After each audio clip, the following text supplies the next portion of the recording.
凡子，你要不要老婆呀？只要你开金口，外边那个黄花大姑娘以后就跟你了。老婆？这是哪儿啊？陈凡，你这小畜生，你偷我们家鸡蛋，赶紧给我站住！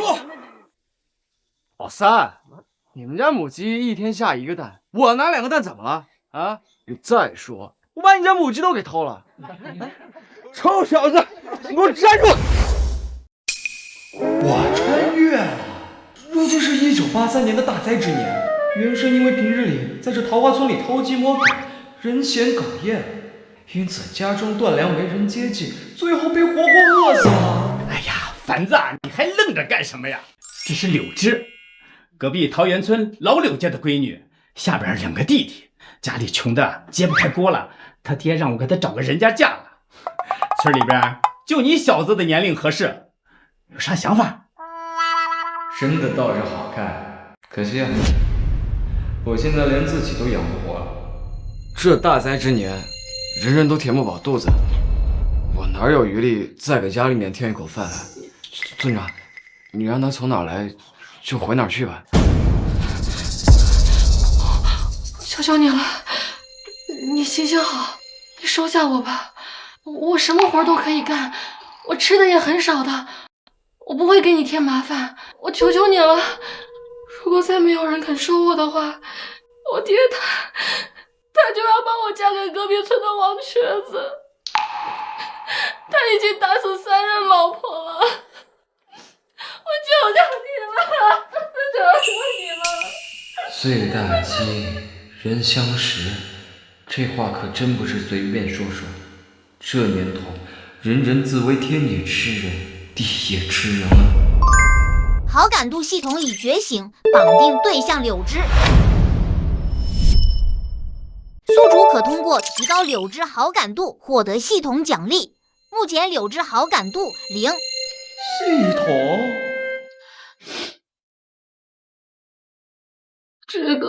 这是我这些年来给自己攒的嫁妆，这10块钱我都给你，我以后赚的钱也都给你，你不要赶我走。我如果真的没有人收我的话，我会被我爹给卖了的。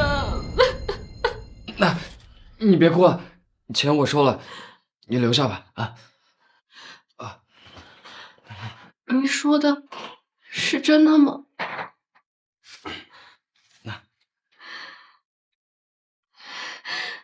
谢谢你，谢谢。柳枝好感度+5，好感度到达10点，可获得系统奖励。看来要尽快提高柳枝好感度，看看到时候啊能得到什么奖励。凡子，你既然愿意留下他，以后你们就好好过日子，那我就先走了。村长慢走啊。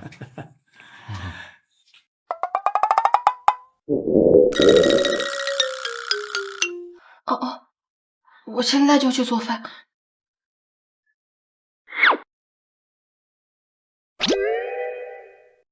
家里面已经断粮3天了。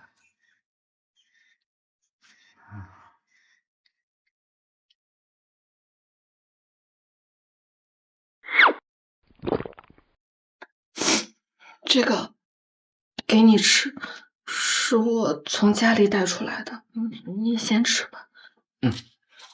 谢谢，以后你就在这儿住下吧，我不会强迫你什么的。柳枝好感度+5，当前好感度为10，获得奖励。木工成1，木剑成10，剑术精通技巧。剑术精通，简直天助我也！这下可以上山打猎了。就算穿越到这个连饭都吃不饱的年代，我也能活下去，而且活得精彩。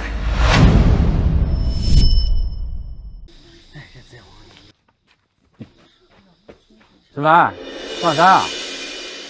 这知道你饿，可这年头山上能有啥？你呀，还不如省省力气，最起码饿得轻一点儿。我去山里面碰碰运气，说不定啊能打着2只野兔呢。这灾荒年，山上连个草都看不见，树皮都叫人啃完了，还上山吃哪门子山货呀？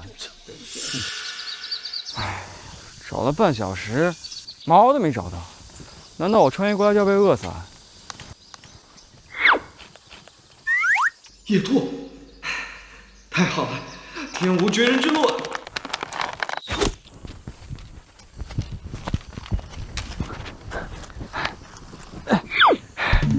这系统奖励的剑法果然好使，今天晚上的晚饭有着落了。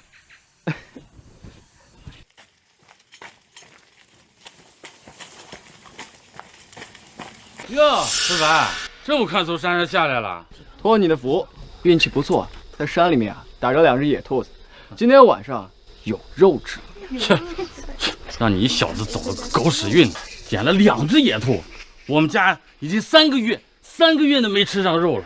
哎呀，我跟你说，他也就是一时运气好，吃完这一顿，不知道什么时候吃下一顿呢。不是啊。哎，我可听说了啊，他把那个桃源村老柳家那姑娘留下来。真留下来？哎，你说本来就吃不饱，又加了一张嘴，也不知道这个陈凡是怎么想的，这日子咋过呀？哎，我跟你们说，那老柳家的姑娘也不是个什么善茬。哎呀，怎么了？我听说她在县城啊欠了好大一笔钱。真的？真的？对，欠的那个谁啊，什么彪哥的，怎么回事？他呢还欠了300块，300块呀！这么多啊！刘志，我回来了。这是野兔啊！我运气不错，在山里面抓到2只野兔。这个时候还能抓到野兔，好厉害！那我拿去炖了。去吧。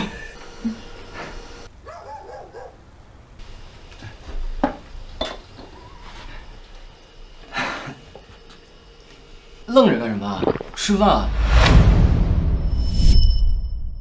我就不吃了，这个兔子是你辛辛苦苦从山上打下来的，你吃。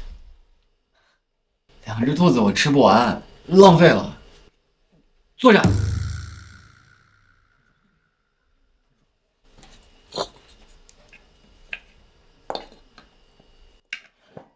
吃完了我再去盛。柳枝好感度加5，当前为15点。哟，吃上肉了，日子过得不错呀。你是谁啊？来我家干什么？放肆！连你们村长见了我彪哥都不敢这么说话，赶紧叫人！哎，陈凡是吧？你收留这个娘们儿欠老子300块钱，如今期限就要到了，赶紧把钱拿出来。你欠钱了？废话，他爹赌博欠了50块钱，还不上就要断手断脚。他为了给他爹还钱，向我借了钱。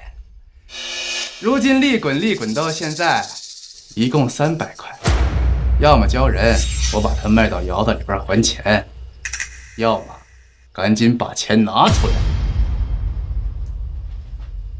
对不起，是我连累了你，但是你放心，不会让这件事情牵扯到你身上。算你识相，走吧。慢着，他欠你们的钱。 我替他还。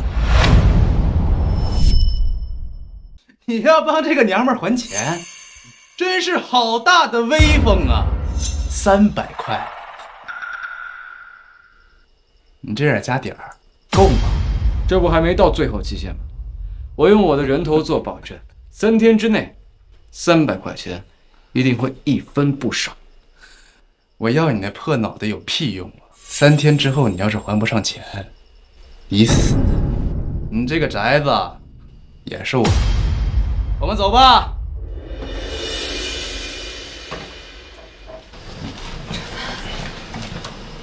对不起，都是因为我连累了你。我不想再麻烦了。啊！你说什么呢？男子汉大丈夫，我说过要把你留下来，钱的事情你不用管。 我自有办法。柳枝好感度加5，目前20点，奖励灵泉空间。灵泉空间，这灵泉空间究竟是什么？恭喜宿主来到灵泉空间，此空间可以将植物生长速度加快100倍。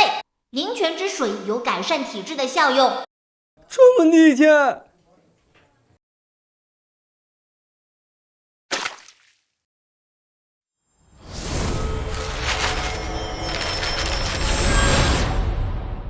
皮皮真的一扫而空了，而且浑身充满了力量，好东西啊！必须尽快找到粮食种子，只要种出粮食，就再也不用担心饿肚子了。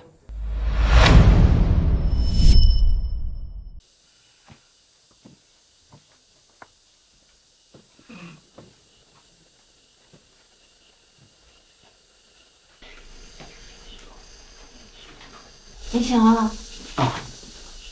早上我起早了一点，就做主张把房间都打扫了一下。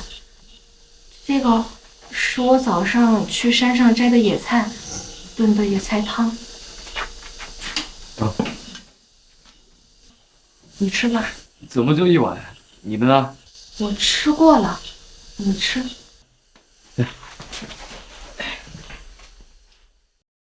今天必须找到粮食种子，种到灵泉空间里之后，不仅不抽脂，多余的还能拿出来卖钱。给你。玉米，柳枝，先是红薯，又是玉米的，你从哪搞的这些东西啊？我出门的时候从家里带的，本来打算路上充饥吃。你立大功了啊？来，你坐。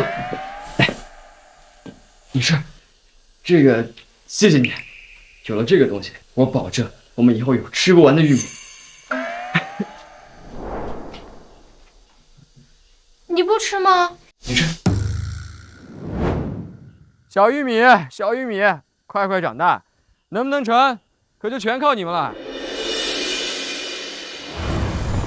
这100倍的生长速度就是快，才1晚上的时间，玉米全部都长成了，起码有2000斤，太好了！系统，离开灵泉空间。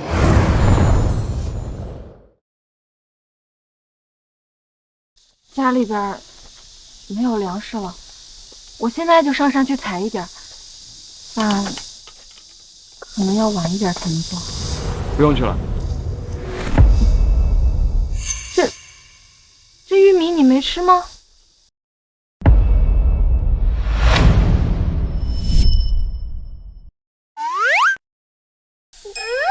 我只给了你1根玉米啊，你这1根是从哪儿来的？我在外面呢发现一片野玉米地，以后我们家里面再也不缺玉米吃了。不过这个地方只有我一个人知道，你可不能告诉其他人。柳枝好感度加5，获得奖励。灵泉空间升级，解锁动物养殖功能，送入空间内的动物回以100倍速度生长。这一下，只要再抓几只动物，肉也不愁吃了。不过在此之前，得赶紧把空间里的玉米拉出去卖了换钱。赵老板，这年头，家家户户都揭不开锅，也就我王永富手里有点空余，愿意卖给你。你不偷着乐，居然还敢嫌我卖的贵。王老板，1斤玉米平时才1毛5，你这一下要1块5卖给我，整整翻了10倍啊！你这让我怎么买啊？哼，你怎么买是你的事儿。你这粮站要想继续干下去，就必须买我的粮，不然就得关门。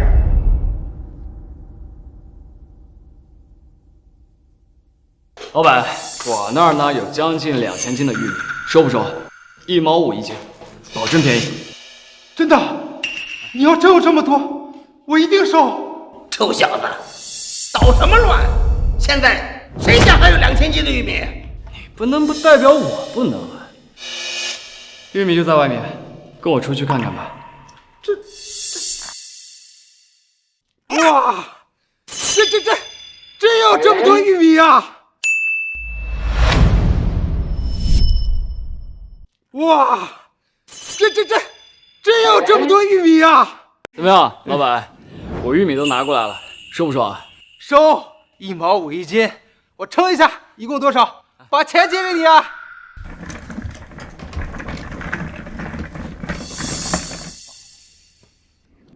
小子，知不知道一句话？断人财路，如杀人父母。谁断你财路了？你想卖也可以低价买啊，坐地起价，人家不买，怪得了谁啊？行，真行，我记住你了，给我等着。小兄弟啊，那些玉米我已经称过了，一共2100斤，也就是315块钱，你数数。老板，爽快！下次呢，我还来找你啊。下次，他那里还有很多粮食不成？别来无恙啊，王老板，今儿找我什么事儿啊？帮你除掉一个人，10成之后，给你100块。100块，难得王老板这么大方。说吧，我看看什么人值100块。桃花村的陈凡。陈凡，认识？哎呀，有点渊源。等我好消息吧，王老板。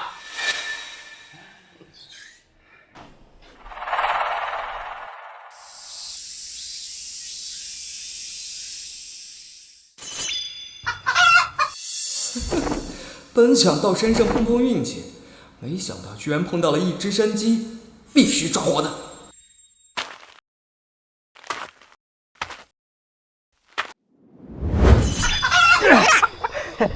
总算是抓到了，这下就把你放进灵泉空间里面，以后呢就会有吃不完的鸡肉和鸡蛋了。哟，陈凡，一个人啊？哟，陈凡，一个人啊？张彪派你来的，还算聪明，不过啊，没用。你得罪了不该得罪的人，人家不想让你活着离开这山上。还留着干什么？还不快动手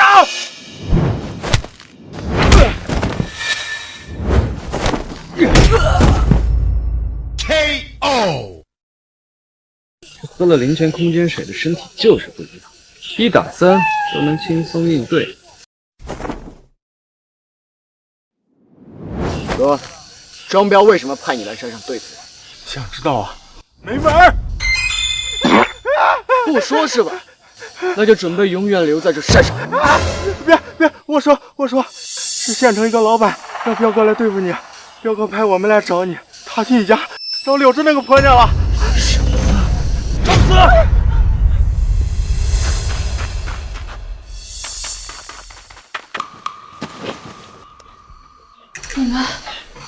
你们要干什么？眼睛呢？干什么？你他妈欠老子300块钱，你忘了？3天时间到了，老子来收债。你别过来！陈凡一会儿就回来了。陈凡，他回不来了。你说什么？我说，陈凡他死山上了，300块钱也没人帮你还了。带走。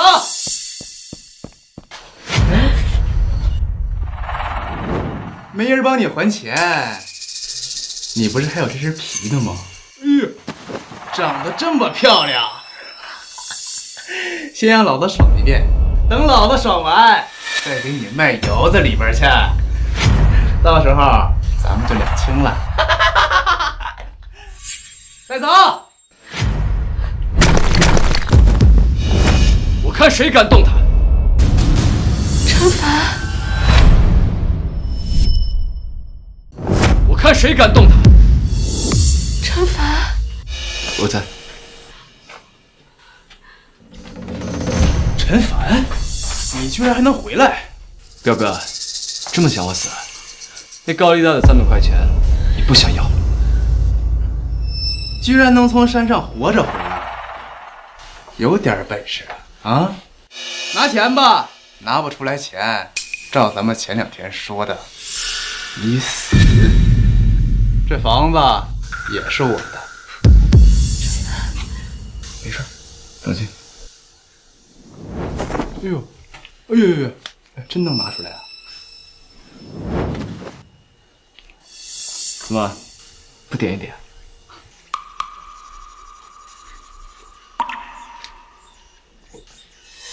看来是我小看你了啊！300块，你3天时间能凑齐？好了，钱也给你了，了之以后和你们互不相欠。天色也不早了，彪哥请走了。这娘们事儿是解决完了，还有你的呢？我有什么事啊？你有什么事儿？你得罪了不该得罪的人，人家让你活不过今天。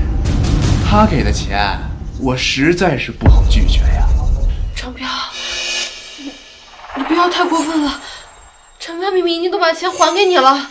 人为财死，怪不得我。再说了，把你们2个杀了，钱依然是我的。给我上！小心！小心！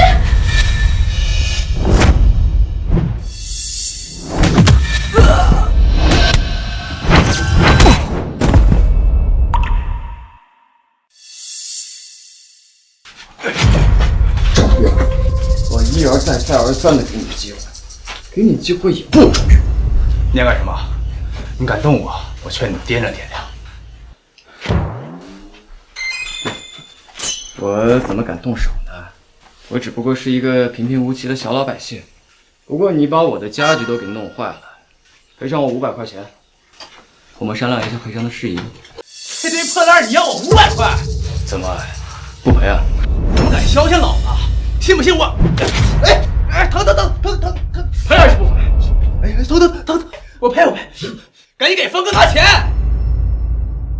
快点儿！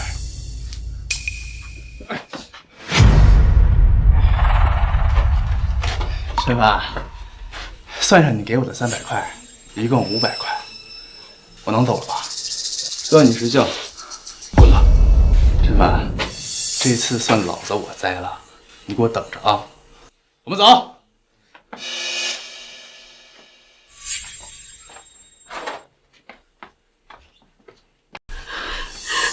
陈凡，没事了，以后没有人会打你主意了。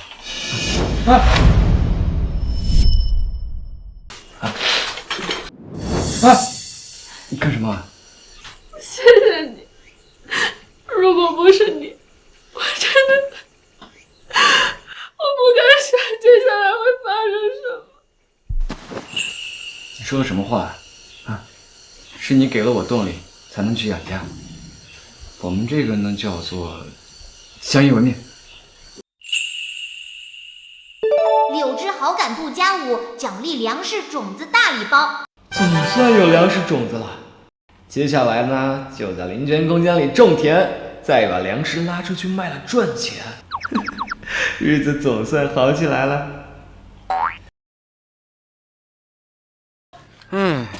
5天时间，林泉空间应该还可以生产出不少的粮食，这次一定可以大赚。小兄弟，又来卖粮啊？老板，我这次呢有2000斤的小麦，2000斤的玉米，还有1000斤的红薯。这么多，你从哪儿弄来这么多粮食啊？你就别管了，你就说要不要吧。兄弟啊，实不相瞒，我这粮站啊，已经几个月赚不到钱了。正打算关门呢。关门？是啊，我家里的存粮还能够吃一段时间，要是继续开这粮站，指不定连饭都吃不起了。这样吧，你的粮站呢？我要。兄弟，你说你要盘下我这粮站？你开个价吧。兄弟，我看你也是个实在人，就不跟你转弯抹角了。这粮站按最低价500块，让给你了。太贵了，450。这行吧，450就450，成交。那你点点。好，兄弟，爽快。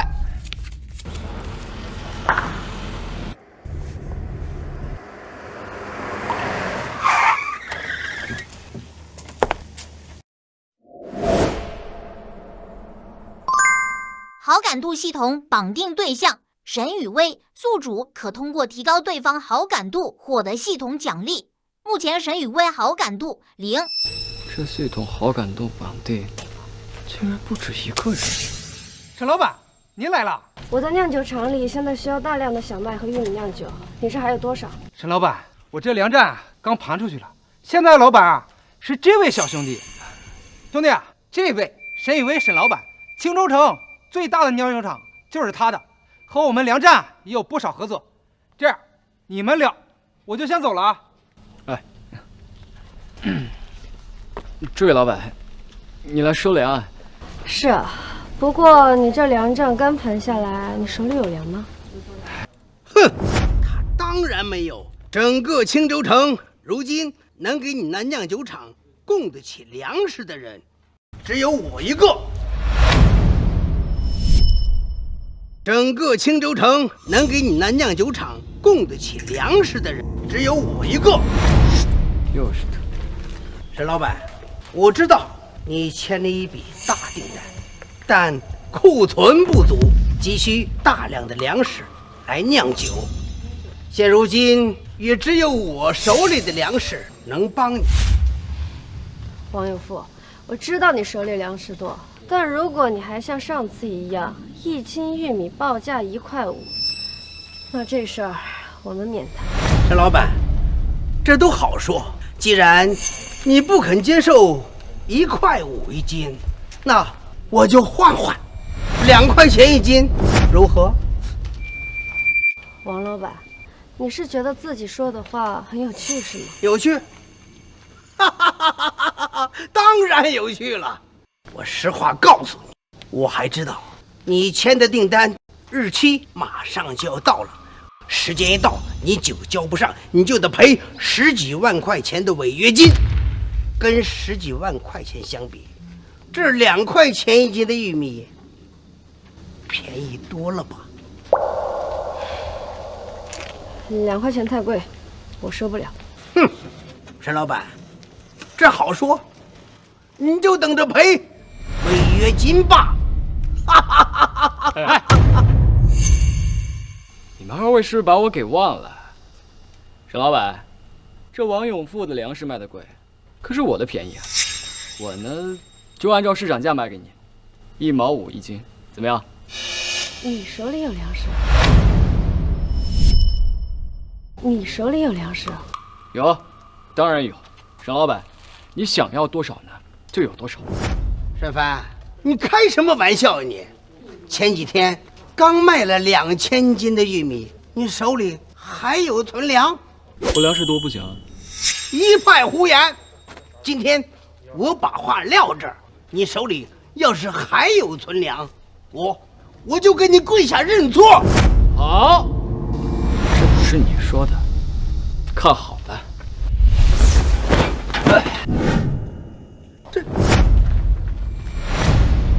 这么多粮食啊，这得有几千斤吧？王老板，刚才你说我手里面要是有几千斤粮食，你就跪下来给我道歉。开始吧，小子，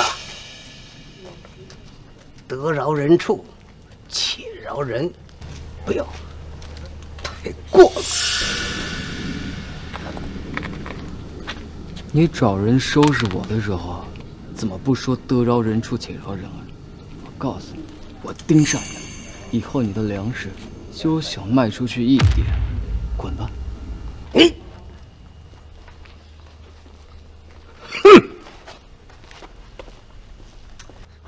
石老板，我们继续。我这儿呢，大概有4000斤的粮食，后面几天还会有几千斤的粮食到。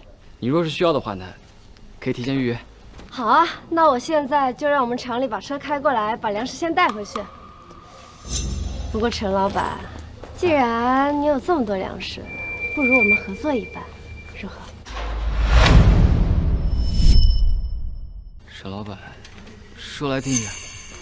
以后你这粮站里的粮食只供给我青州酿酒厂一家，我每个月呢至少收1万斤粮食，价格对比市场价只高不低，如何？好啊，沈老板，合作愉快。合作愉快。那你先跟我回一趟厂里，我们把合同先签了。好，老大，已经查清楚了，陈雨薇的收粮车正在前往城北的酿酒厂，中途路过4个闹饥荒的村子。带几个人，把消息放给那些灾民，就说有一辆装满粮食的车路过，必要的时候带头抢粮。是。陈凡，敢跟我作对，你算个什么东西？老子卖不成粮，你也别想卖。谢谢你啊，陈老板，这一次真的多亏了你提供的粮食，我的酿酒厂才能及时按订单交货。没关系。老板，到山下村了，这村子是青州受灾最严重的村子之一，我们的粮食恐怕会被惦记上。唉，都是一些可怜人，如果他们真的过来，我们能帮则帮吧。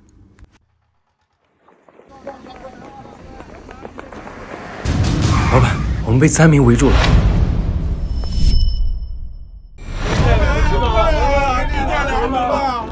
好几天没吃饭了，老板，饿呀！快饿死了，给点粮食吧，老板。几位老板，乡亲们已经3天没吃东西了，给点粮吃吧，让我们做什么都行。饿死了！大家别着急，我这就回去给大家取粮，能帮我们一定会帮的。胡扯！我看你就是想把我们骗过去，好趁机跑路啊！不是的，不是的，我是真心的想帮大家。你们先让一下，我这就回去给大家取粮啊！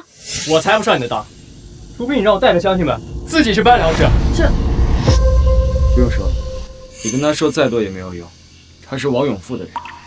你怎么知道的？这个人一直在挑拨村民们抢我们的粮食，除了王永富会这么做，我想不到其他人。那我们该怎么办啊？交给我。各位乡亲们，我知道大家都饿着肚子的，我们也不想耽误大家填饱肚子。可是有人一直在阻挠我们给大家分发粮食，这个人，他想自己独吞粮食。是啊，你为什么拦着老板不给我发粮食？是不是想独吞？好啊，你小子！我说你怎么告诉大家伙这有粮食？感情是把大家伙当枪使是吧？是不是想独吞？我没有，我就是不相信他们，想带着乡亲们自己搬粮食，想帮乡亲们弄到粮食而已。来。粮食给你，你把粮食分给大家。怎么，你真的想独吞粮食？好你个小畜生！乡亲们都饿得前胸贴后背了，你居然还想着自吞粮食，让我不打死你！我算你自吞粮食！乡亲们，粮食在这，快来拿呀！没事了，我们走了。看来和陈老板合作的这个决定选对了。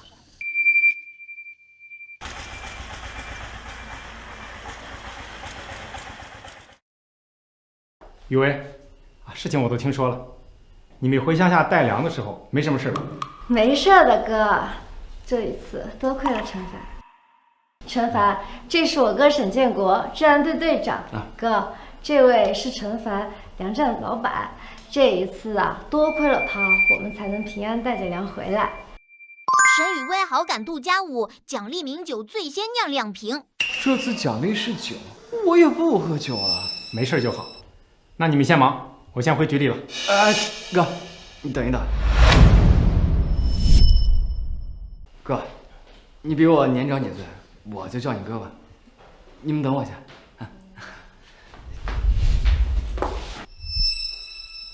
那这个呢，是我们家自己酿的醉仙酿，你们尝尝。有。我这不是庆祝我们顺利合作嘛，所以出门的时候就从家里面带了2天。有心了。既然以后啊你是我妹妹的合作方，以后有什么麻烦提我沈建国的名字，保证好使。好嘞。陈法，合同已经准备好了，你仔细看看，没什么问题的话就可以签字了。3天之后，下一批粮食也会送过来。好，到时候我来取。没什么事儿的话呢，我先走了。好，拜拜。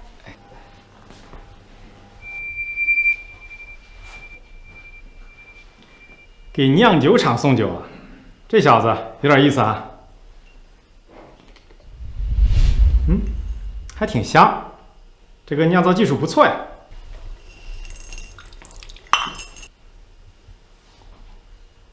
这酒怎么了？雨薇，你快尝尝。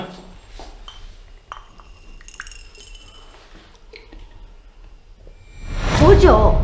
雨薇，想想办法，看能不能拿到这个配方。如果我们能酿出来这个酒，别说清酒，就算放眼全国，我们也有一席之地。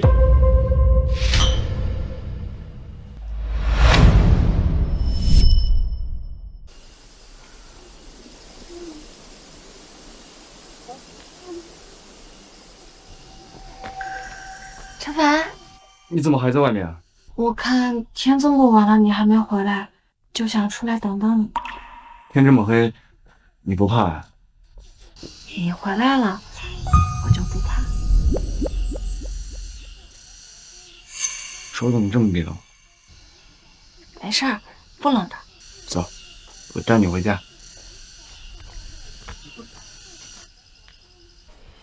喏，下午煮的粥有点凉了，我又拿去热了热，你趁热吃。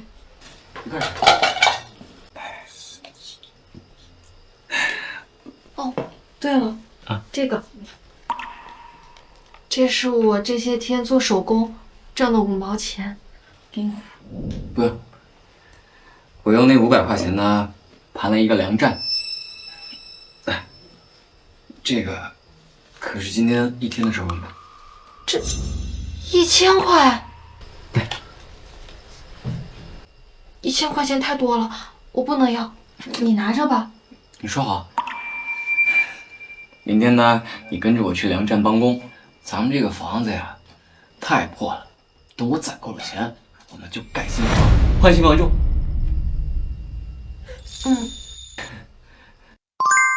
柳枝好感度加10，目前好感度40，奖励猪圈1座，加猪10只，已自动放入灵泉空间。太好了，这下再也不愁肉吃了。系统，清点一下灵泉空间里的东西。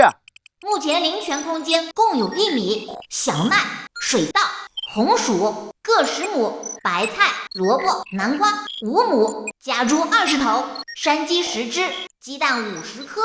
不错，就这么几天就有这么多东西了。今天吃猪肉庆祝。柳枝，吃饭。来了。哎。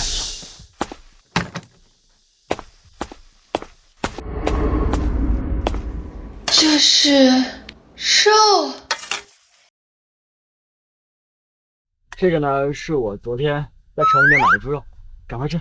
这是猪肉啊，这太珍贵了，还是你吃吧。让你吃你就吃，啊，吃饱饭呢才有力气干活啊。再说了，以后咱们家里面再也不缺肉吃，快吃。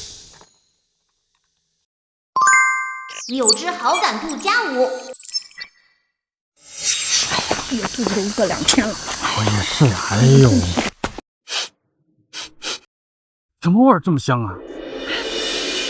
就好像是从陈凡家传出来的，好像是猪肉的香味儿哎。啥？陈凡，他家都断粮10天了，要不是天天从山里捡点吃的，那早都饿死了。他咋可能吃上猪肉啊？走，我们去看看吧。走。哎，这猪肉香味还真是从陈凡家飘出来的啊！真是，别说陈凡这个小子哈，别人都吃不上饭，他还有猪肉吃。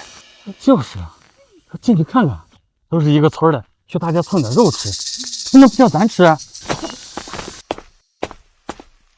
哟，陈凡，你吃啥呢？这么香啊！赵叔，部长，小凡，这锅里是猪肉炖粉条吗？是啊。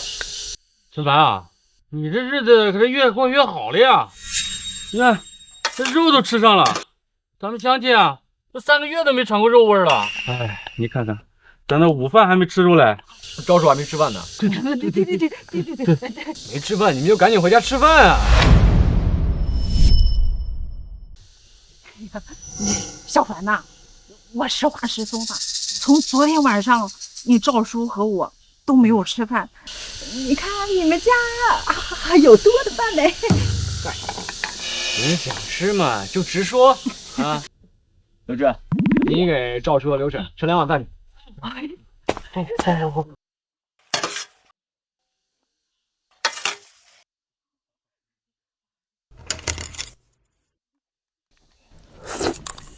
那就是说小凡嘛，从小就非常懂事，哇，我们俩疼你，快吃快吃。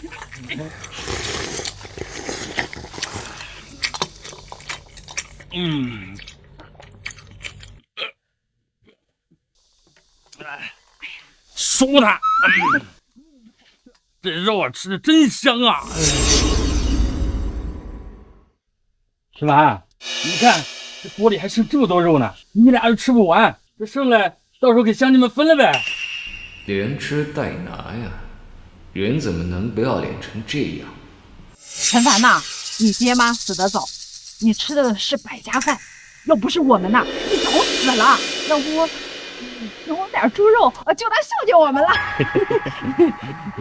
原生的确是吃百家饭长大的，但你们2家可从来没有救济过我。毕竟乡亲们确实对我有爱。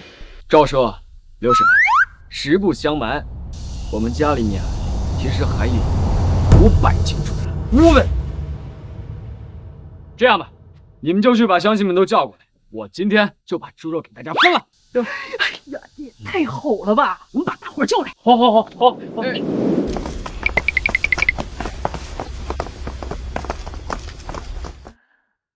凡子，老四说你手里边有500斤的猪肉，还要给乡亲们分了呀。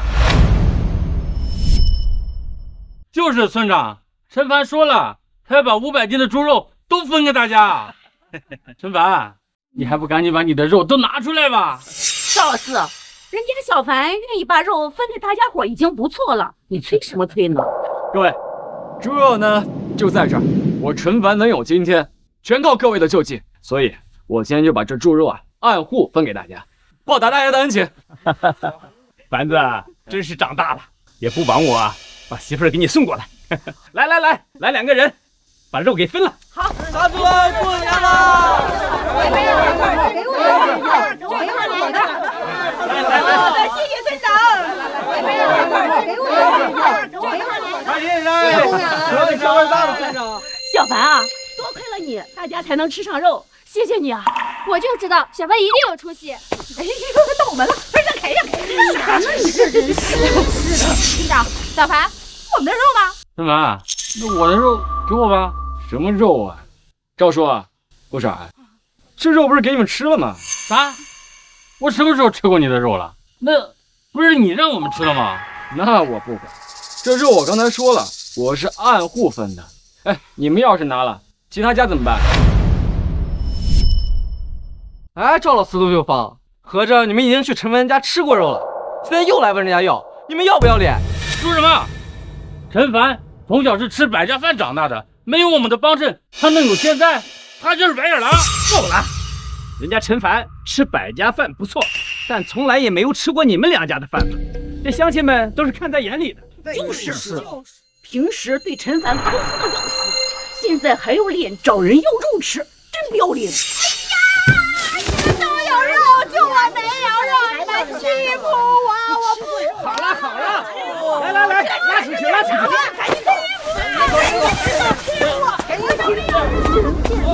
谢谢村长，坛子，我应该谢谢你，要是没有你啊，乡亲们哪里能吃饱饭，更别提吃肉了。好，今天趁着大伙儿都在，我向大家宣布一件事情。乡亲们呢，我最近包了一个粮站，正急缺人手，所以我今天在这里呢现场招聘，每个人1个月工资是50块钱而且3顿饭，顿顿管饱。班长，1个月50块钱，还管3顿饭，你不是跟大伙开玩笑吗？当然没有，千真万确。大家想报名的，现在就可以过来报名。我报名，只要管饭，我不要工钱也行。我报名。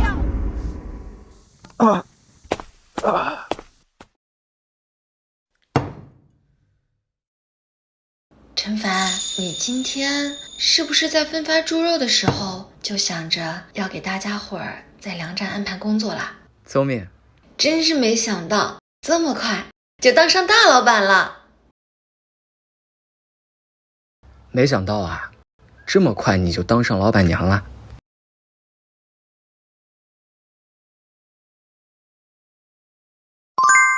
柳枝好感度+5，目前好感度50。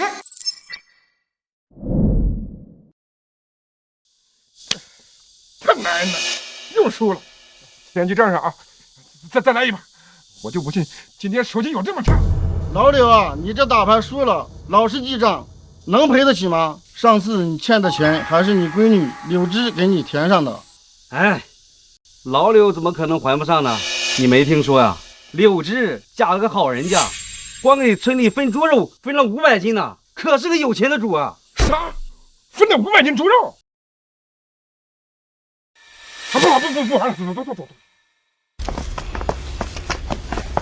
哼，我怎么说柳枝这丫头怎么不回家呢？原来是找了一个好人家，就这一声不吭，准备把她给嫁给别人。哼，做梦！老田儿，他娘，跟我去趟桃花村。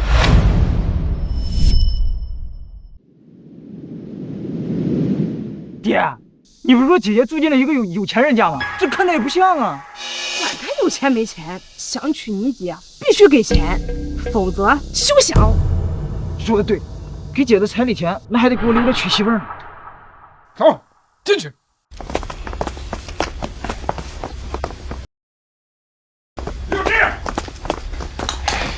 你个死丫头，一声不吭你就跑出来了，你是不想要这个家了是吧？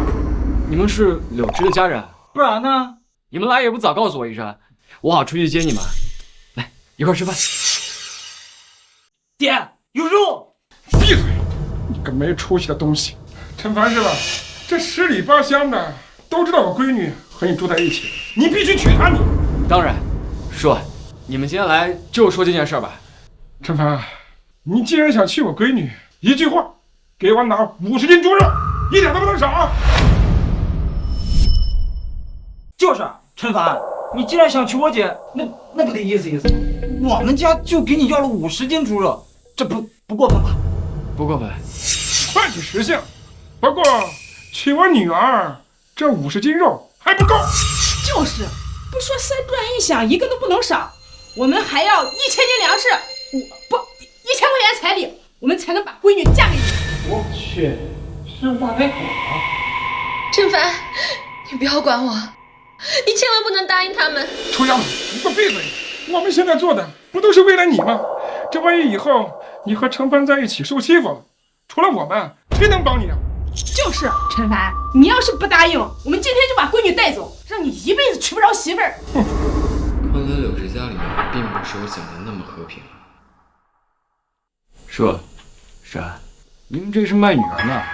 臭小子，你怎么说话的？想娶我闺女就必须给钱，从此以后你想怎么对她就怎么对她。我们呢，就再也没有任何关系。刘叔，你刚才还说你是为柳枝着想，怎么突然就变卦了？少废话！我最后再说一遍啊，要娶我姑娘，必须给钱。你们走吧，我不会让陈凡给你们1分钱的。你个白眼狼，给我走！怎么往外拐？是不是我给了你们所要的3大件粮食和钱之后，柳枝和你们再无瓜葛？没错。啊，我陈凡今天什么都不会给你们1分钱都别想拿走，出去！死丫头，你烦了你！你怎么跟你爹说话？你配当我爹吗？你从小到大管过我吗？你还想把我给卖掉？你出去！啊！推完了，你疯了你！是，我是疯了。我告诉你们要卖掉了我的那一天起，我就疯了。走不走？走不走啊？不走是吧？走！出去！别兄弟，真的疯，咱们快走吧！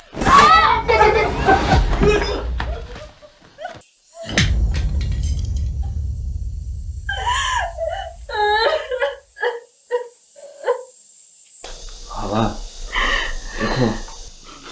我哭起来是不是特别错？当初我爹要把我卖给村里的王瘸子，我半夜跑了，是你收留了我。无论如何，我也不会让他出那笔钱。好了，我带你去一个地方。去哪？系统，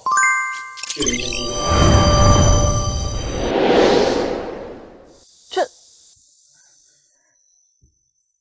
所以那些粮食和猪肉都是你从这儿拿来的吗？这个地方我只带你来过。可这是你的秘密，你怎么能告诉我呢？现在是我们的秘密，以后我们好好活。在这吃人的世道，我们好好活。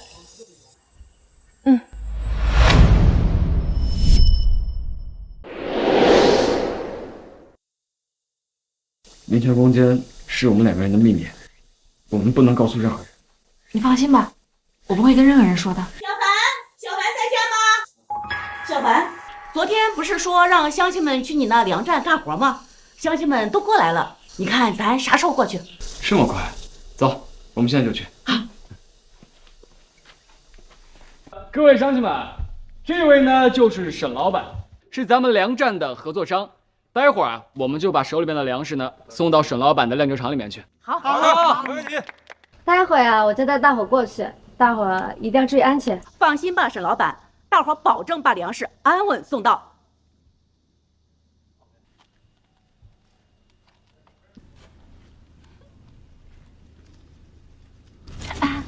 我们今天一天就挣了有1000多块。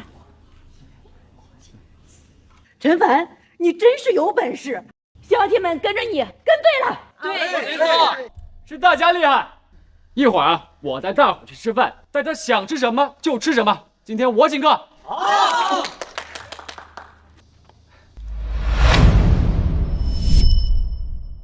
老板，这衣服怎么卖啊？这件你想要啊？10块钱拿走。小凡啊，你现在可是粮站的大老板，要不要给自己置办2身新衣裳？老板，这裙子怎么卖的？小伙子给媳妇儿买的吧？小伙子，你对媳妇儿可真好。今天这裙子呀，我便宜卖给你，15块钱拿走。行，我买了。好嘞，我给你装起来。小伙子，谁要是做了你的媳妇儿，可真是享福了。小凡，你自己不买吗？我平常干粗活那么多，用不着。走吧。那好，好，慢走。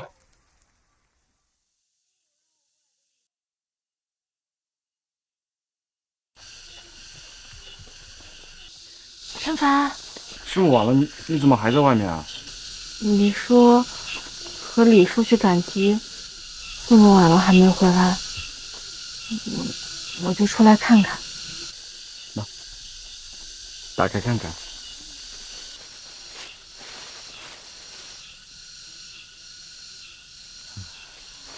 这太贵重了，我不能要。你就收下吧，就当你在粮站工作提前发的奖金，去试一试。好，我知道了，谢谢你。柳枝好感度加20，奖励住宅设计图纸。这系统还真厉害，知道我要盖新房了，还给我提供图纸。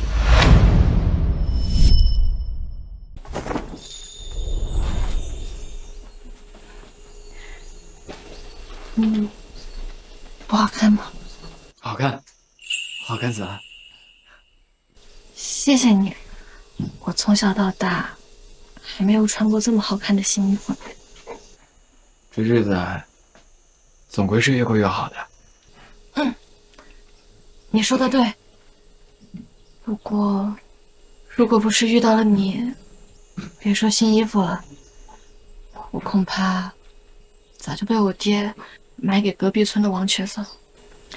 陈凡，以后我会好好跟着你的。该新房的钱我已经攒够了，明天我就去大队招些人手，尽快把新房盖起来。这什么意思啊？村长，大家都到齐了吗？都到齐了。凡子，真没想到啊，这才多久，你不光带着乡亲们有饭吃，现在新房子也快盖起来了。要是你爹娘能知道啊，一定会替你高兴的。来，乡亲们静一静，凡子要给大家说几句话。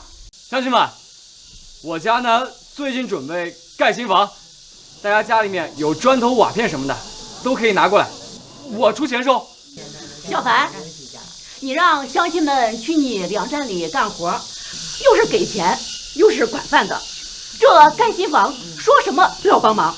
对，一定要帮忙。要砖，我家里就有，我等会儿就给你送过去。帮忙，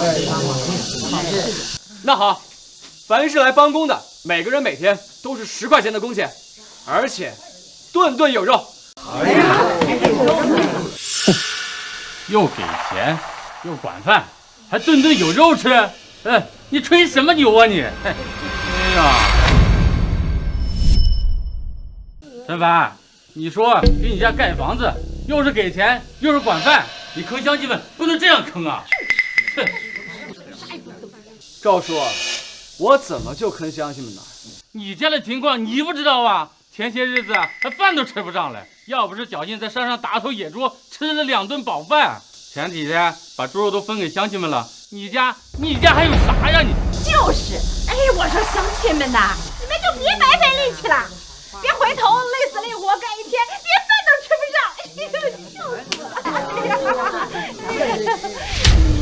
赵老四、鲁秋芳，你俩别瞎说，大伙们都去陈凡的粮站里帮过工，他给不给饭吃，我们能不知道吗？你不就干了1天的活吗？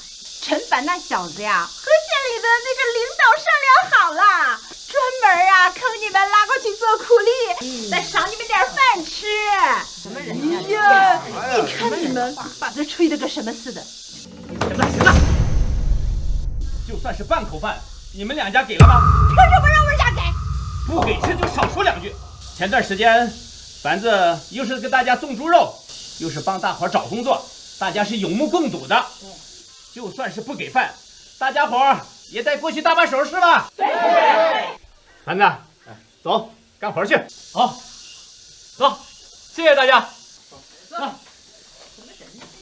的比唱的好听，我要看看你是怎么给大家管饱饭的。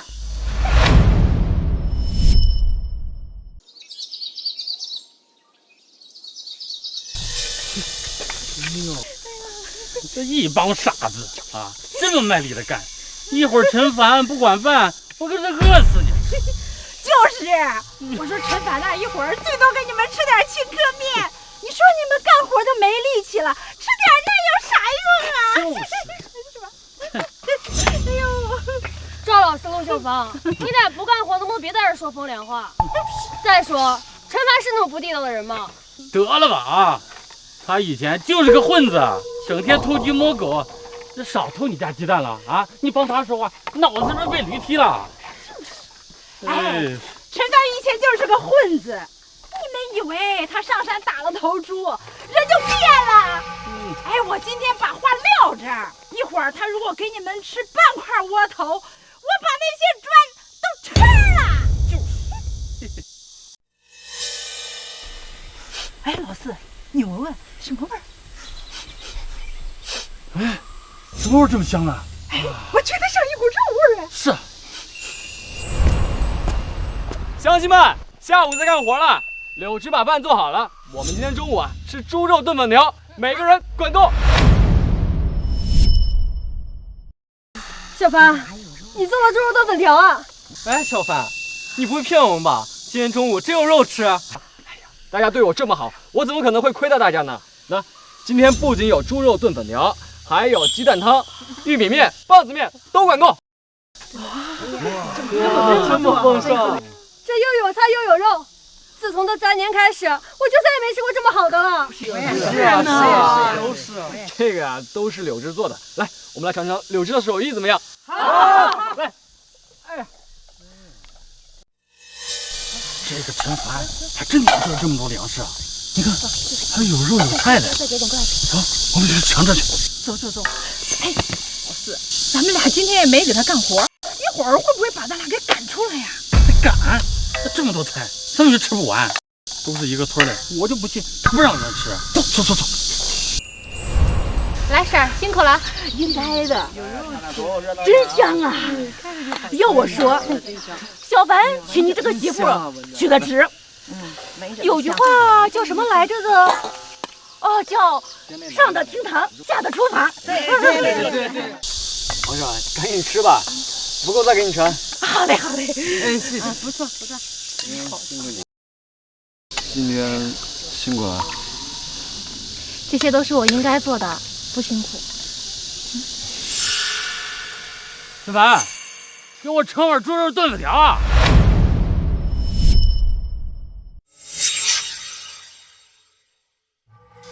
哎，陈凡，你跟愣着干什么？我这站半天了，赶紧给我盛饭呢！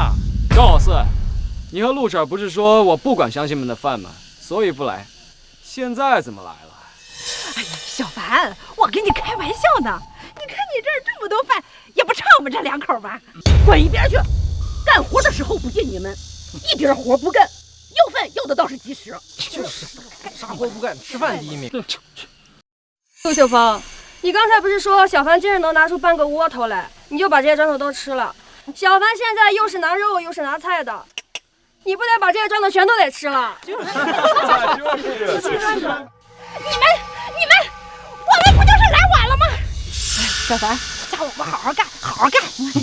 用不着，我可请不起你们这2尊大佛。臭小子，你怎么跟长辈说话的？不就是盛你2口饭吗？你那么小气吗？你们想吃饭啊？晚了，你们从哪儿来就回哪儿去吧。这就没有天理了呀！你们都有饭吃，就我没有饭吃。哎呀，没有饭吃，我不活了！李元芳，你闹够了没有？人家小凡又不欠你们什么，给你们吃饭是情分，不给是本分。赶紧走，别在这丢人现眼。赶走！让我们走？那不可能！这灾荒年，凭什么陈凡吃的这么好？又是肉又是菜的啊！我看呐，这些东西都是陈凡偷来的。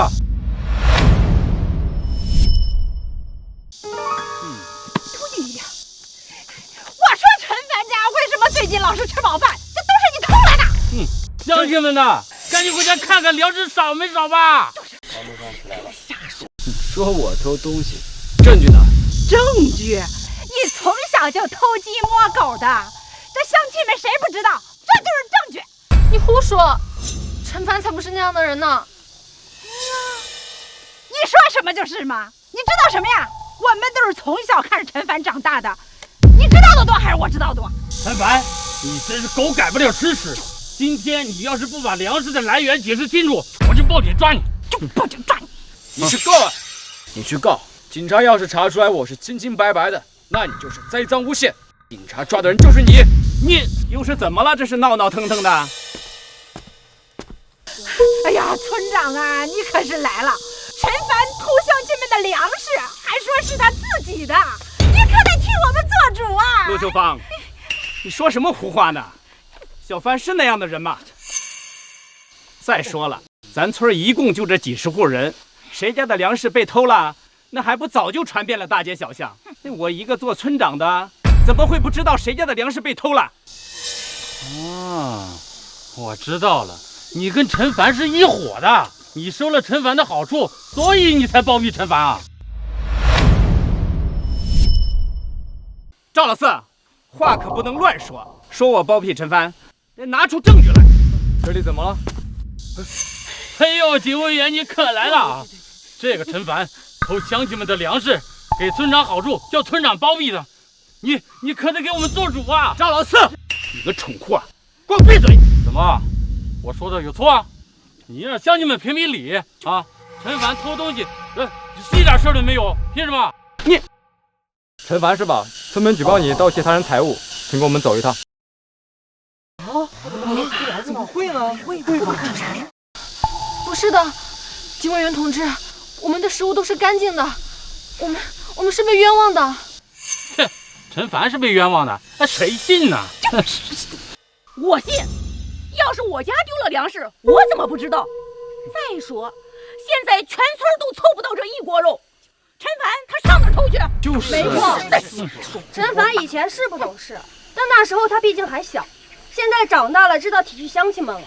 现在给大伙又是送肉，又是请大伙吃饭的，凭什么被你们栽赃？警卫员，你可别听那么胡说啊！这陈凡以前就是个小偷啊，他没偷咱村的，他偷其他村的呀！你赶紧给他抓着。事情还需要调查清楚。陈凡，走，跟我走一趟。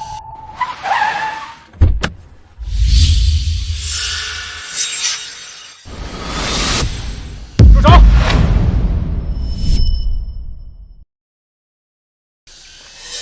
哎，这两个人是谁啊？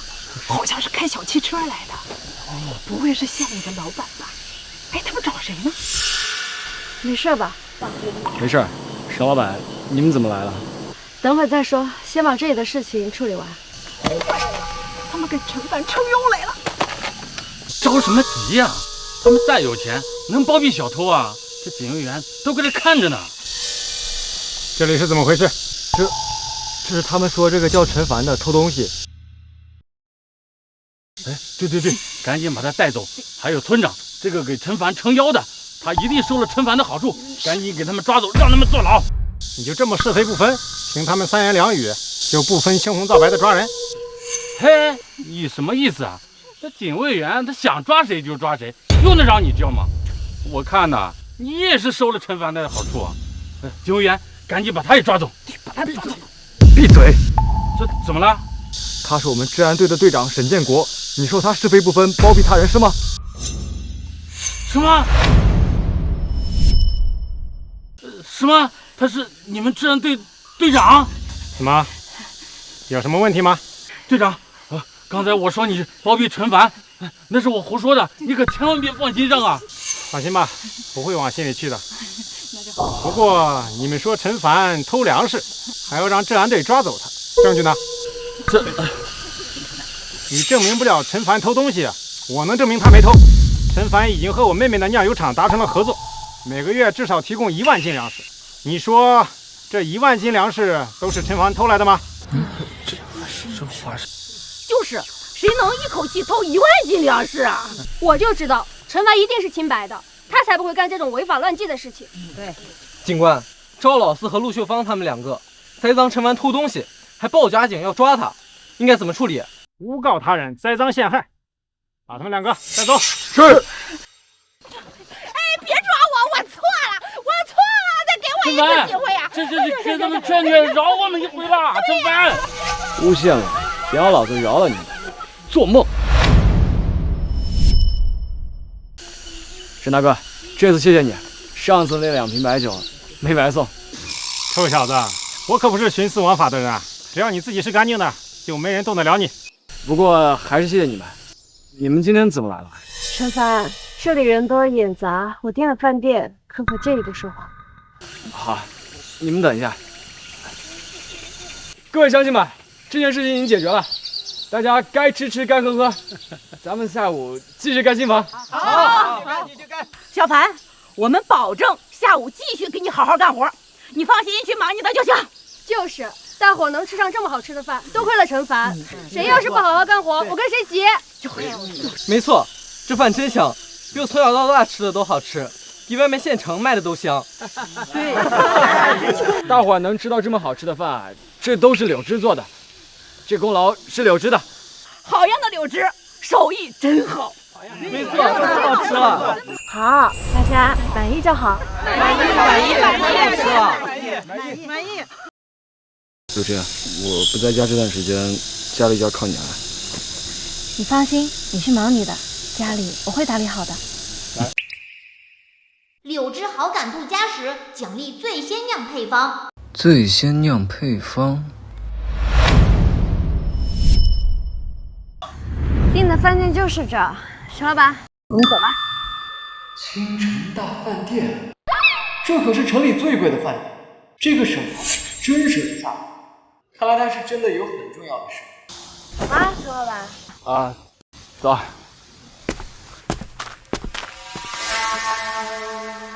事情都调查清楚了吗？调查清楚了。我贿赂了沈雨薇酿酒厂里的一个员工，从他口中得知，沈雨薇前些天收了陈凡一批酒，品尝后惊为天人。今天来就是问陈凡要配方的。酿酒？陈凡，他卖凉水也就算了，还会酿酒？陈凡说这些酒都是他自己酿的，而且老板，我托那人给我偷了点酒出来，品尝之后发现这酒香奇特无比，比市面上所有的酒都要好。这要是让他们达成了合作，这中下的酒业恐怕要被他们颠覆了呀。这酒这么厉害，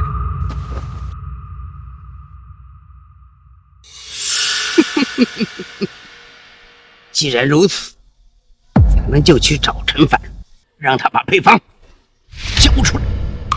妙啊，老板！要是我们得到了配方，这中下酿酒业的龙头就是我们了。去联系张彪，让他多带些人过来。是。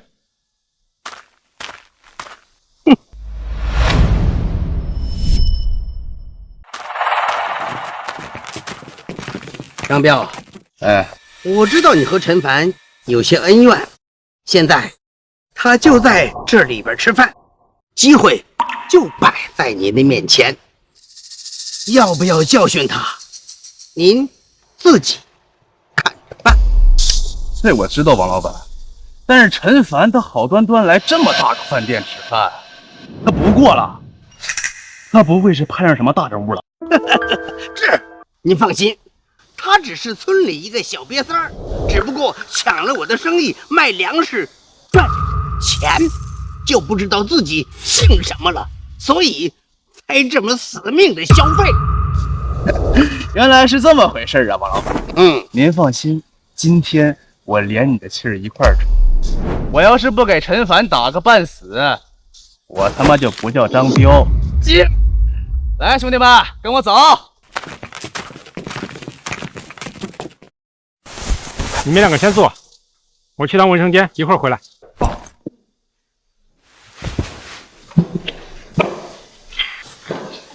陈凡，今天这顿饭主要就是为了感谢你，在我最需要粮食的时候雪中送炭。那算什么？做生意啊，就要广开大门。这别人不眼红，那只能说明这生意做的还不够好。说得好。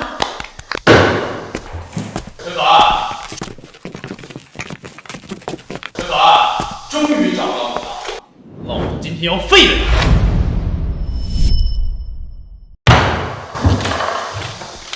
陈凡，终于找到你了！老子今天要废了你！陈凡。他是一个熟人。我呸！谁跟你是熟人？别他妈跟我套近乎啊！把酿酒配方交出来，老子心情好，能饶你一命。张彪怎么知道我有酿酒配方？陈老板，你别害怕，这是我和他的事情。张彪，我们2个人的事情不要牵扯到沈老板这里，让他走，我留下。哟，陈凡，这是你养的小三儿吧？看着真嫩呐，我真想狠狠地玩弄一下。别碰他！哟，急了？哎，我就摸，你能把我怎么样？妈的，你敢打我！给我上，弄死他！我看谁敢动！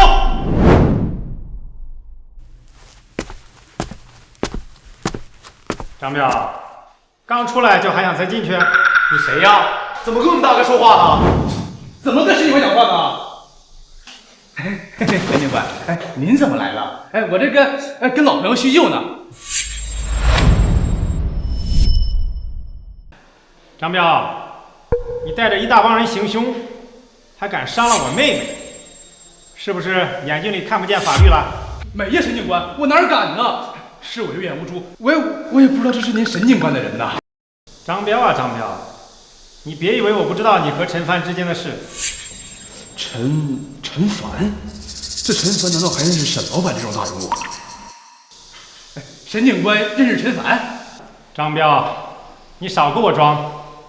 我告诉你，陈凡是我的合作伙伴，谁敢动他一下，我扒他一层皮，记住了吗？哎，记住了，记住了。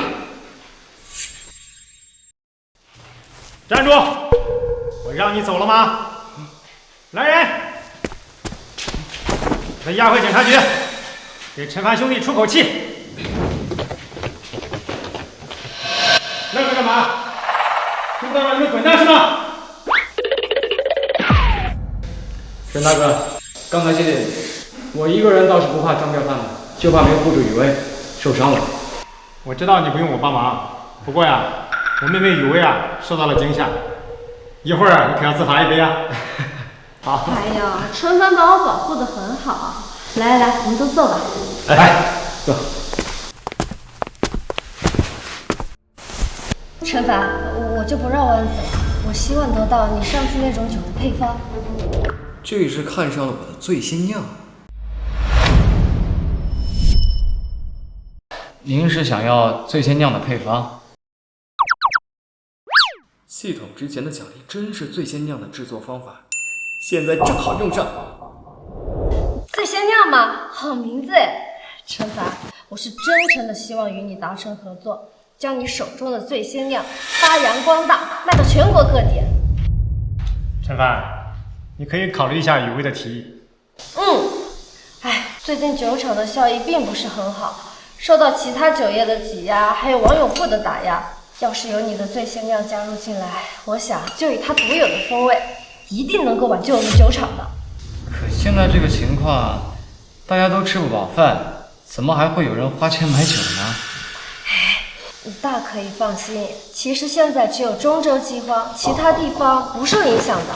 再说，就算饥荒再严重，也总有人不受影响啊。我觉得就凭你的醉仙酿，一定能够俘获那些老酒仙的味。是这样的，无论世道再乱，总有人锦衣玉食。从沈雨薇2人身上就能看出来，还是有很多人不缺吃喝。陈凡，我是真诚的想跟你谈合作的。首先，我可以给你一个保证，酿酒的方子我绝对不白拿，每年我给你酿酒厂收益的1/3，然后大概每个月有10几万左右。其他的你还有什么要求，都尽管提出来。好爽！沈老板，你都这样说了，我还能不答应吗？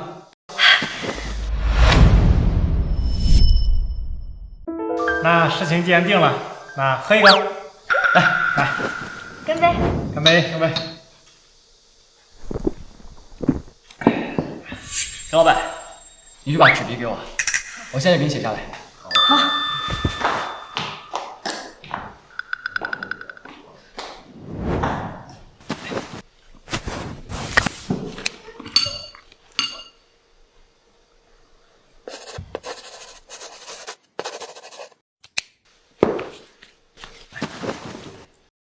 陈凡，我果然没有看错你啊，办事利落。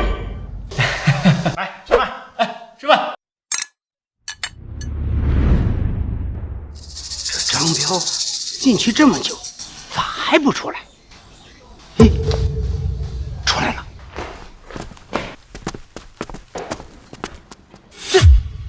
这怎么把人架出来了？一点反抗都没有。这肯定是在里边得罪了不该得罪的大人物。这成事不足败事有余的东西，收拾陈凡这个小瘪三儿都办不明白。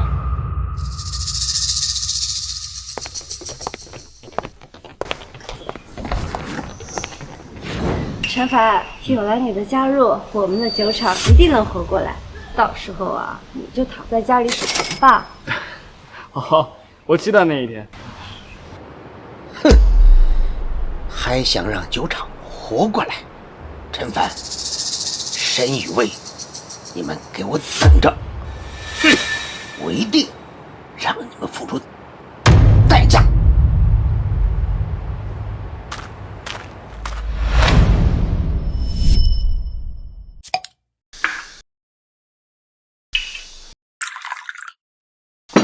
老张啊，我想让你稍微出点力，帮我打压一下申雨薇的酒厂，让他开不下去。你打压他做什么呀？他每年可不少在那儿买粮食，你不赚钱吗？那申雨薇和另一个粮站的小瘪三合作了，我想先把他的酒厂搅黄了，再慢慢的收拾那个臭小子。事成之后，这个好说。详细谈谈。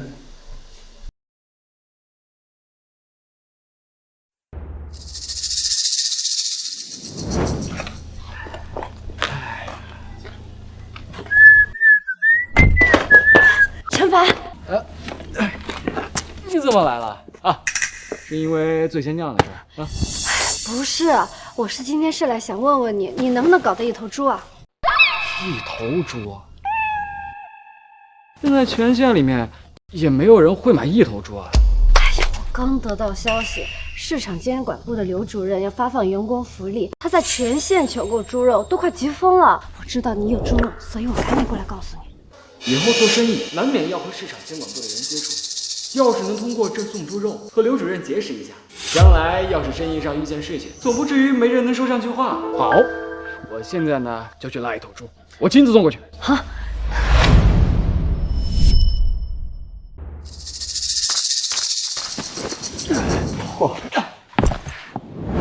你，这一头大肥猪少说也得有300-400斤吧？你一手一个就提下来了，这么有力气啊？早忘了收敛点了。我种地的嘛，有点力气很正常。你是来送肉的吧？啊，跟我来吧。没有猪肉了，行吧。知道不答应手下那帮人买猪肉了，现在县里连100斤猪肉配额都没有，我去哪儿弄猪肉？接。刘主任，有人来送猪肉，你叫什么来着？陈凡。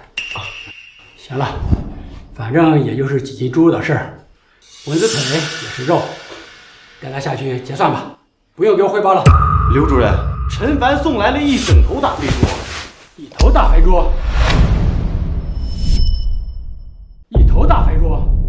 小凯，你可要为自己说的话负责，可不要说大话。主任，我可没胡说。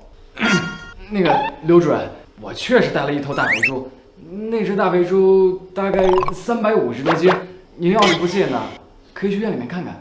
好，那就去看看。刘主任，这个呢就是我给您带来的大肥猪，还真是大肥猪。好，太好了，陈凡，现在整个县里一猪难求，这头猪，按什么价格收购？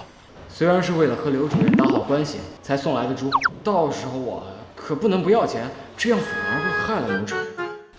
主任，这头猪呢就按照市场的最低价给我吧，我这个呢也是支持咱们市场监管部门的工作。这陈凡是个好同志啊，买下这整头大肥猪，部里的钱得掏空一大半，不能让陈凡吃亏。陈凡，你是好同志，但是不能让你亏钱。这头猪就按市场最低价收购，你有什么要求可以随便提。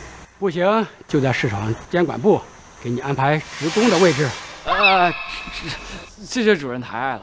我呢，只是一个农民，当职工只会给您添麻烦。我这根闲散惯了，受不了约束，确实当不了职工。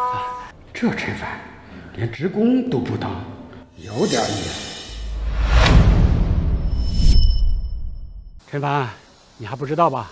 在市场监管部工作，别提其他福利待遇，至少在这荒年能填饱肚子。你看这头大肥猪，就是给部门的人改善伙食用的，这你都不要。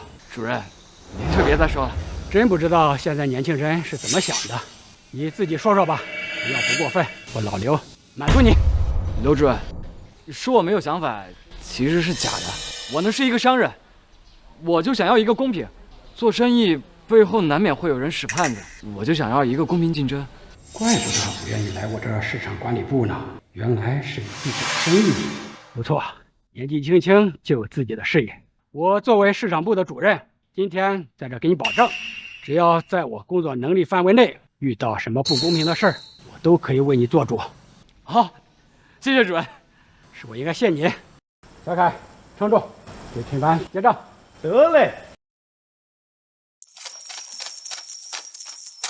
就算按照市场最低价，也卖了3000块钱，真好。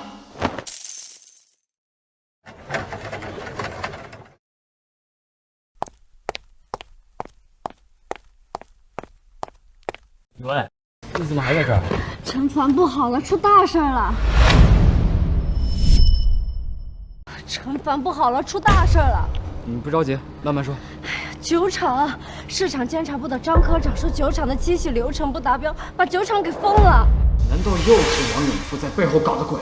你先别急，把酒厂的机器流程有什么问题？如果有问题，我们就整改；没问题的话，那麻烦就是他们了。我敢保证，酒厂的一切机器流程绝对都没有问题。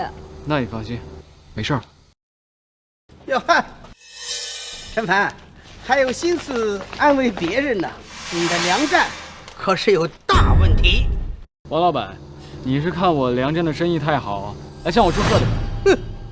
陈凡，酒厂就是王永富带着张科长封的，他现在又来找你了。没事儿，咱们深圳不怕有邪邪。对吧？你现在呢就去找刘主任，你就说陈凡遇到不公平的事儿。陈凡，沈雨薇都害怕了，你还在这儿得意什么？过了今天，我看你还能不能这么嚣张？那你就试一试。张科长，到你了。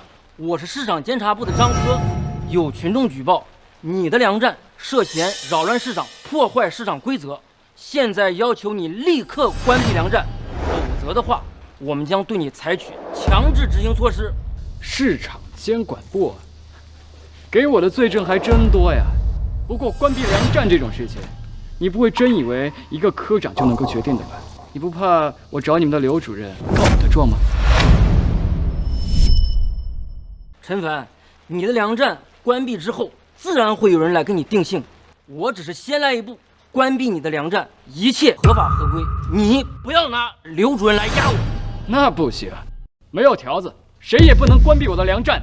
陈凡，市场监管部张科长有权直接给你关门，你顽抗是没有用的。不关门，我们替你关。张科长，让那人动手。哎，我不关，谁也别想关我的粮站。年轻人。太嚣张，你是要付出代价的。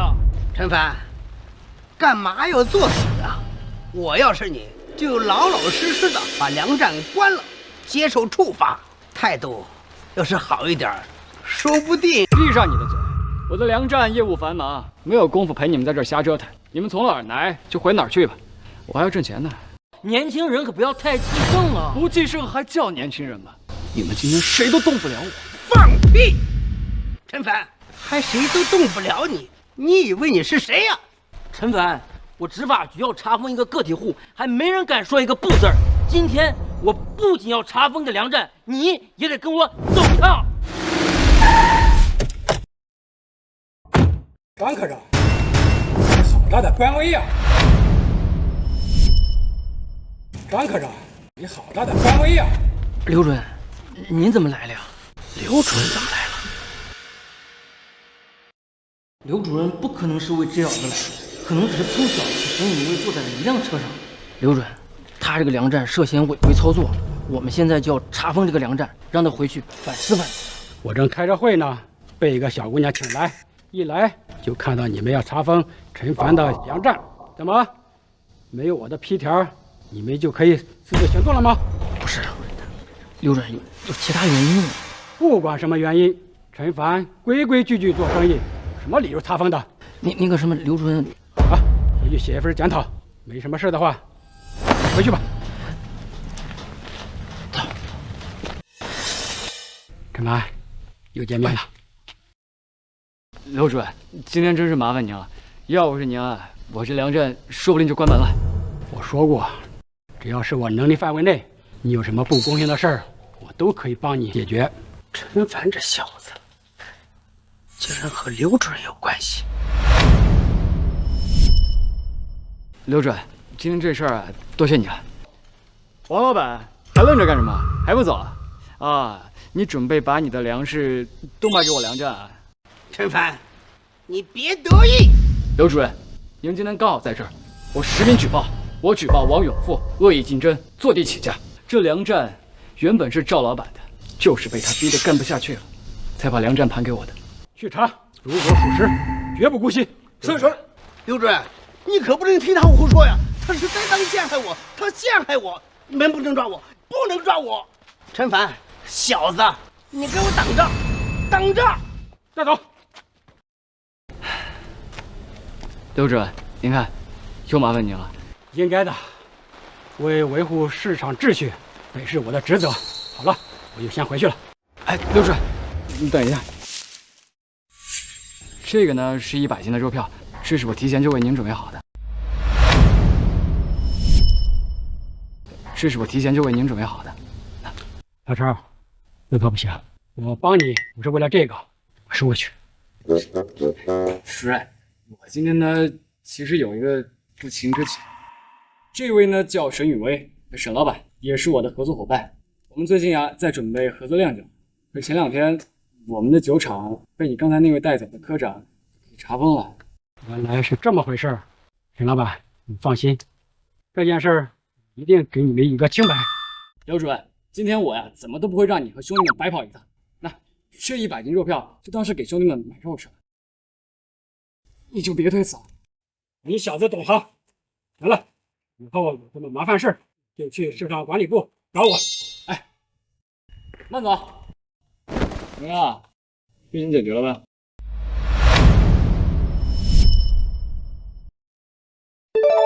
沈雨薇好感度+5。陈老板，上次在你家见到的那位柳枝姑娘，是你的？她是我们村里面给我发的老婆。没想到她已经有老婆了。坏了，家里还盖着房子呢，就柳枝一个人看着，不安全。史老板，我还有事儿，我先走了啊。哎，真是个不解风情的木头。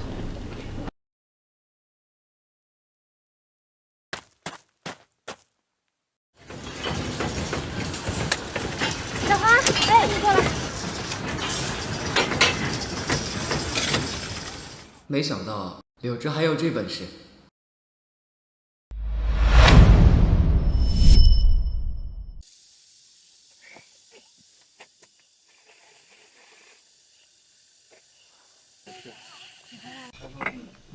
小凡回来了！小凡回来了，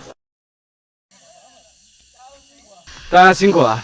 不辛苦，不辛苦。小凡，你这媳妇儿可真能干，有她监工，咱们这速度比原来快了1倍不止呢。没错，我在村子里盖了10几年房子，都没人家柳枝妹子一个人利落。可不是嘛，柳枝不仅做饭好吃，干活也是一个顶脸。对，谁娶了她真是有福气啊！真是太有福了，太有福了。看来我是捡到宝了。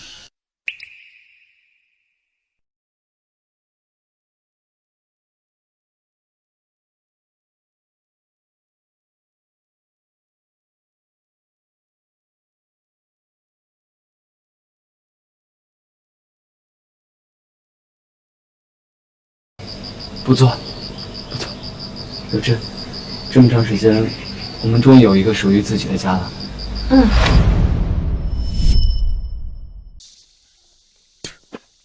爹娘，咱们都快饿死了。姐姐那边又盖新房又吃肉的，凭什么咱们连口饱饭都吃不上？就是，这死丫头翅膀硬了，忘了本了。男人那么有钱，接济一下娘家怎么？好，我们就去找她。她还是我闺女，她男人想白她一个媳妇儿，就得给钱。要是不给，咱们就去大队部告她耍流氓，把她给装起来。走。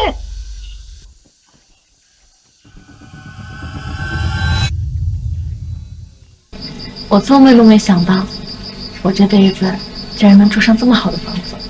这只是刚开始，以后我们的日子会越过越好的。陈凡，你们错了！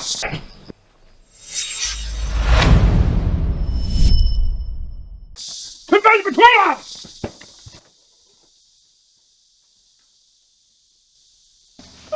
好你个陈凡，住这么好的房子，吃香的喝辣的，让我们一家两口在家里挨饿。就是，我姐可是黄花大闺女，之前说好的1000斤粮食，还有1000块钱彩礼，那都不作数。现在你们家条件这么好，那东西都得翻倍。这帮所谓的家人，真是太欺负人了。你这个妮子，我们生你养你，你总得记得家人好吧？啊，别当那个白眼狼，这要是传出去，咱村子里边你的名声可就臭了。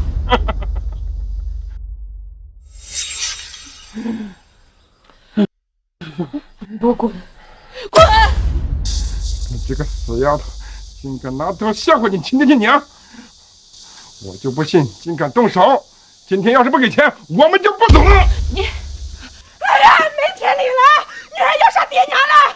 你今天要是不给钱，我们就去大队部告你，说你抢人家女儿，耍流氓，看谁有理！好了，回去，交给我。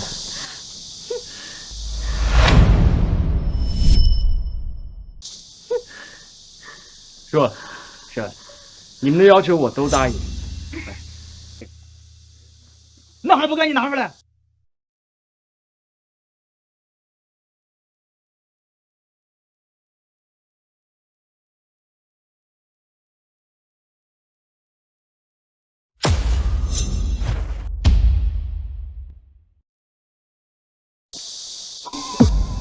爹，这个皮箱我竟然能值这么多东西，太值了吧！你闭嘴！你个没出息东西！东西你们现在都拿到了，可以走了吗？走？我走什么走啊？你们还想耍赖不成？你个死丫头，怎么跟你爹说话呢？你这个规矩也不懂。这柳枝啊，有个弟弟，那她嫁给你陈凡，那她弟弟就是你亲小舅子。这当姐夫的照顾小舅子，那不是天经地义吗？就是，以后我的吃喝拉撒，还有结婚的彩礼钱，都得你这个当姐夫的出。你做梦！我们1分钱都不会给你们的。好，我答应你。陈凡，你不要答应他们，像他们这样的人，只会得寸进尺，不会满足的。你放心，交给我。说，婶，既然这样，那以后我们就是一家人了吧？对，以后我们俩就是你亲爹亲娘。咱们既然是一家人，那我就不藏着掖着了，我就有话直说。你看我这又是盖新房，又是给彩礼的，手上着实有点紧。说，既然这样的话，你支援我点，我也不要2000，就要1000块钱。什么？你要我们给你钱？这钱呢，是给我儿子娶媳妇盖新房用的，什么地方都是用钱的，这一个都不可能给你。就是，我现在都到了结婚的年龄了，现在再借钱那多难办。姐夫，你可不能打我彩礼钱的主意。那好，那你们就把东西还回来。什么？想得美！这些东西都是你自愿给的，凭什么还回去？就是，既然你不想娶我女儿，有的是人娶。要是我们拿着你的彩礼钱，把我女儿嫁给别人，我看你怎么办？你们耍无赖是吧？反正是你自己满足不了我们条件的，怪得了谁呀？反正东西一定别想拿回去。好，既然如此，我们就去公社找乡亲们评评理。我倒要看看你们这种地主老赖的行为，看你们要判几年牢。你吓唬谁呢你？我嫁我的闺女，天经地义啊，有什么违法的地方？就是，你就算搁到天王老子那里去，也是白费功夫。你们简直都是厚颜无耻！哎，你个白眼狼，怎么说话呢？我们辛辛苦苦把你养这么大，你就是这么对我们的？有种你去告我们呢，我们就在这里等着。陈凡，听说你盖了新房，我们特地来贺喜。陈凡，听说你盖了新房，我们特地来贺喜。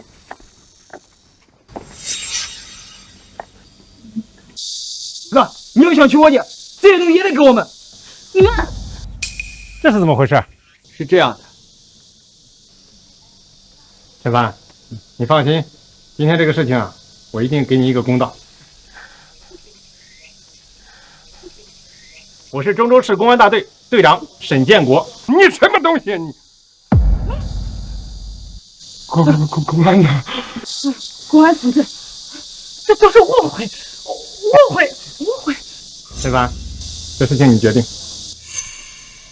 拿着你们想要的东西，赶紧滚！从此以后，柳枝和你们再也没有关系。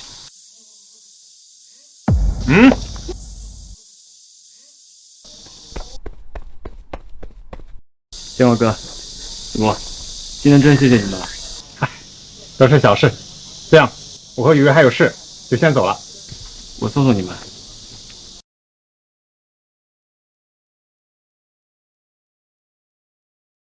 哎，看来是没机会喽。我这到手的好妹夫呀，飞走了。哎，不说话，没人把你当哑巴。哎，陈凡，今天他们拿走的那些钱，我一定会还给你的。好啊，不过那些钱你要还一辈子啊。那就用一辈子还。